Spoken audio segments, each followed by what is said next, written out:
What is up, everyone? Today in this video we're going to be reviewing my progress through Drawbox lesson 3 and taking a look at plant construction and what I learned from going through the exercises. But before I jump into this, I have to give you guys a little bit of a progress update here. So if you've seen the previous video, I talked a little bit about this advice that I keep on hearing from professional artists in the industry.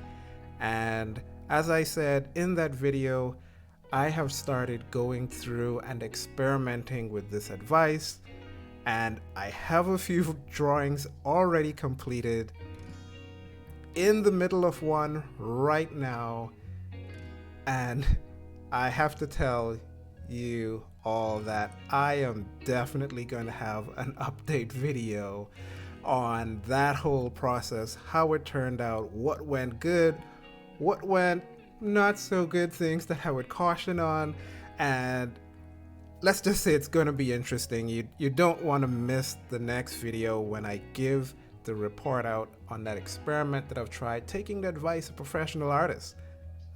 If you haven't subscribed, jump in, subscribe, and check out the video when it comes next week. But until then,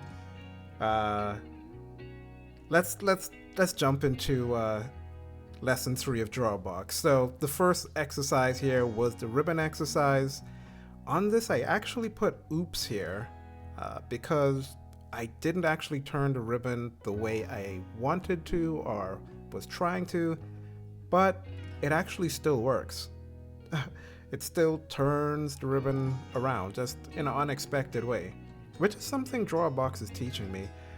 Is a lot of times you think you're making mistakes and you think that they're irreparable, but if you push through it, you start to see that actually the mistake that you thought you made isn't as bad as you thought it was. You could actually work through it. So that was an interesting thing that I am learning, and being done in pen actually helps with that.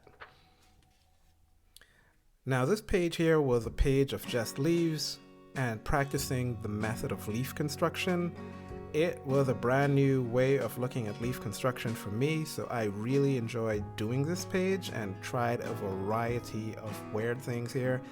Basically, with the leaf construction, you draw a flow line somewhere where you start in the middle, just drawing a simple flow line, and then you simply draw two curves out connecting to the tip of the flow line. So simple. And you can even do it where you're bending the leaf towards you, doing all kind of crazy curves. You're basically just putting the two other curves almost anywhere you want to, and it works. I mean, look at this one. Start with the center construction, and then you just put a curve here, curvy line there, and you have a leaf twisting around in a way that you would never, I mean, at least for myself, in ways that I would never be able to construct otherwise. So these twisting leaf shapes, I really enjoyed this page, and it was really good for me to go through that and learn leaf construction in that way. This was actually branch construction, and basically we were learning how to create tubes. You put a line down the middle, have the ellipses follow the minor axis, and then you draw your lines around overlapping. Not much to say here, and while this was useful conceptually for a lot of the constructions when you actually got into branches and stuff like that, a lot of the branches were pretty small, and so I found that this wasn't as helpful as I thought it would be actually going into the exercises. So something to keep in mind if you haven't done that yet. Now, these were the first two examples that the guy from Drawbox did. And of course, for me, whenever I see examples, the first thing I think is, I need to do them as well. So you just jump in and you have to do the examples. You're going to hear me saying this over and over again in all of my videos as I'm going through all of the lessons. I think one of the reasons why I've seen progression in my work is you have to get the mileage in as a beginner. That's also another thing that quite a few professionals also say all of the time, is that in order to learn to draw, you have to draw. And so take advantage of all of the examples. Don't just watch the videos. If you find yourself just watching art videos, don't stop. I mean, it's fine to watch art videos. I actually watch quite a few when I can't actually be drawing. But if you have the opportunity to draw and you're taking a course, draw the examples. I've found this to be so useful. Again, using the same method here of putting out the center line and putting two connecting curves. This one was a mushroom. If you can't tell, I can hardly tell. It looks kind of like a jar for me. So everything won't be perfect. Everything won't be perfect, but it's a learning opportunity. This one was a hibiscus flower. The petals on my hibiscus looks a little bit floppy, but it does kind of look like a hibiscus. So that was the hibiscus example. This example here was another one that he demonstrated. This was a cactus where this part's underground and the two cactus pieces on top. In his video, he didn't completely fill out the entire cactus plant. In this one I did. I think in some others I may not have completed the entire rendering, but as he pointed out, the important thing is to learn something from what you're doing. If you're learning and you're implementing it, you're doing good. Here was another one, the pitcher plant that traps flies, one of the carnivorous plants. This one, going into it, it didn't actually feel like it was working out. As you can see, this part here that doesn't have any shading or line weight on it wasn't quite working out. But again, this is basically going back to something that I think Drawbox is really teaching me, is that even in your construction phase and your setup phase, sometimes it seems like things are going super wrong, but just hang in there, push through the process, and you see that in the end, it still turns out reasonably well. So don't give up. This is really a part of learning that confidence that he always talks about. So push through it. This was another demo he did of the potato plant. There are some things I like about this. Some of the leaves, I've found myself really struggling with making big enough leaves, almost hesitating to overlap them as much as I should. And I found that through several of my drawings. So that's something I'll continue to work on, but not bad. But there's still, like, it looks like the plant is missing a few leaves. Like, it's kind of dying there, but this was another segment where he went through a few examples that were just on a page. It wasn't even on a video, but I still jumped in and did them. This texture portion of the leaf demonstration that was on the page, that looked really well. I really liked how that came out. I think I used it just once in my drawings that I had to do for the lessons, but that gave me a really cool idea about how to do texturing on leaves and other surfaces that has really fine texture on it. So that's pretty cool. Okay, here begins the studies that I did myself for the Drawbox lesson. This was one of those creep plants in a bowl, and at some point I almost gave up on rendering out all of these little nodes that are actually leaves that stick off the vines, but I pushed through on this one, and man, I'm just gonna say that was a lot of little circles going on there, but in the end it turned out better than I expected. This one is a potted plant that I really like just because of how it was positioned in space.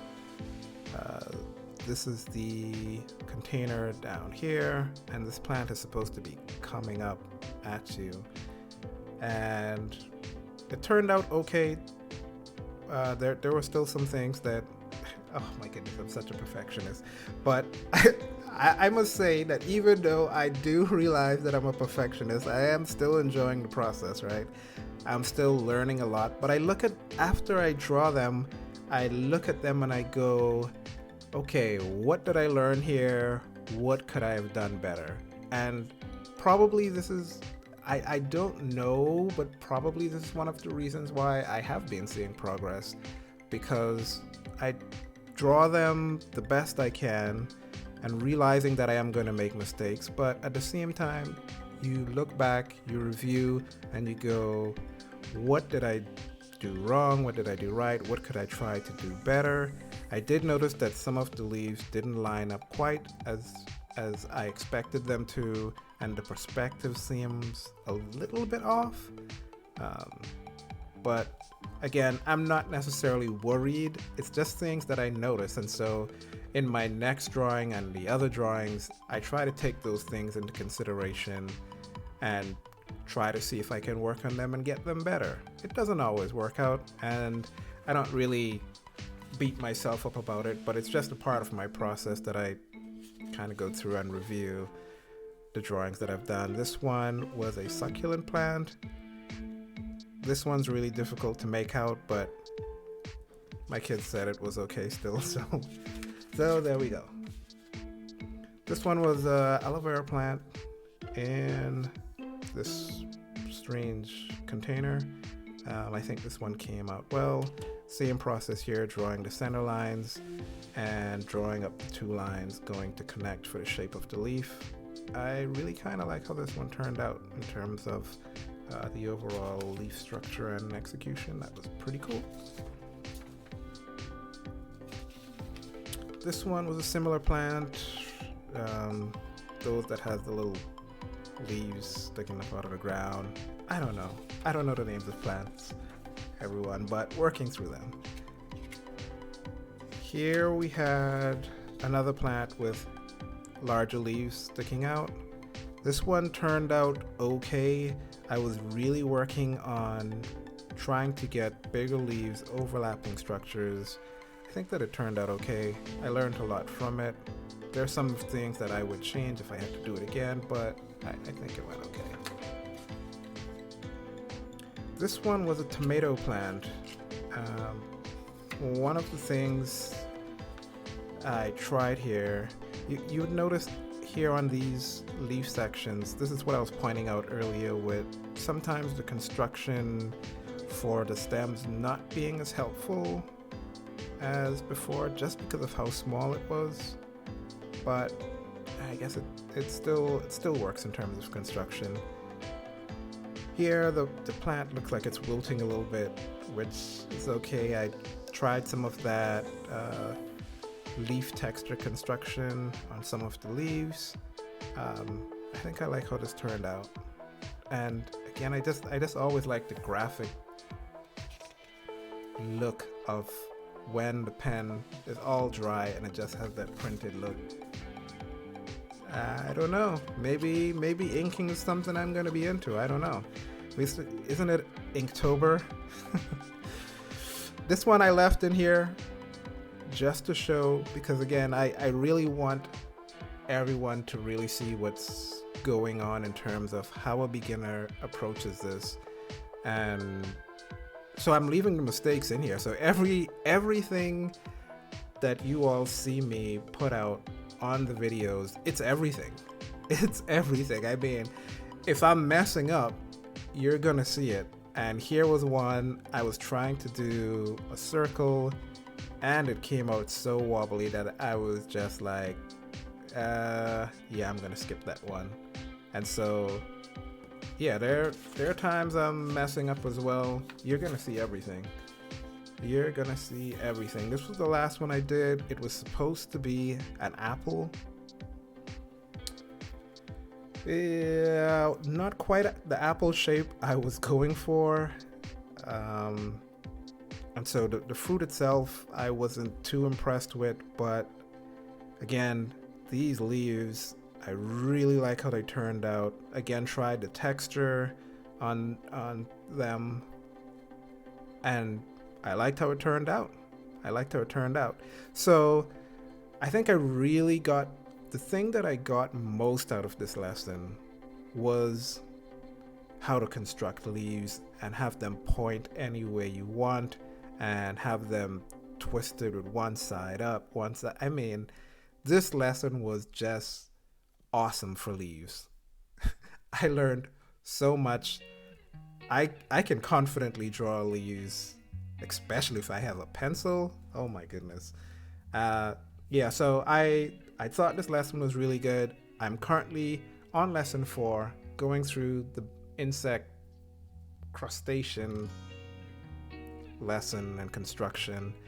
So again, the next video will be the results of my experiment from taking the advice of the professionals. You don't want to miss it. If you aren't subscribed yet, subscribe. See me through this journey. Encourage me on. Hit the thumbs up. And I'll see you all in the next video when we see the results of my experiment. Have a good one.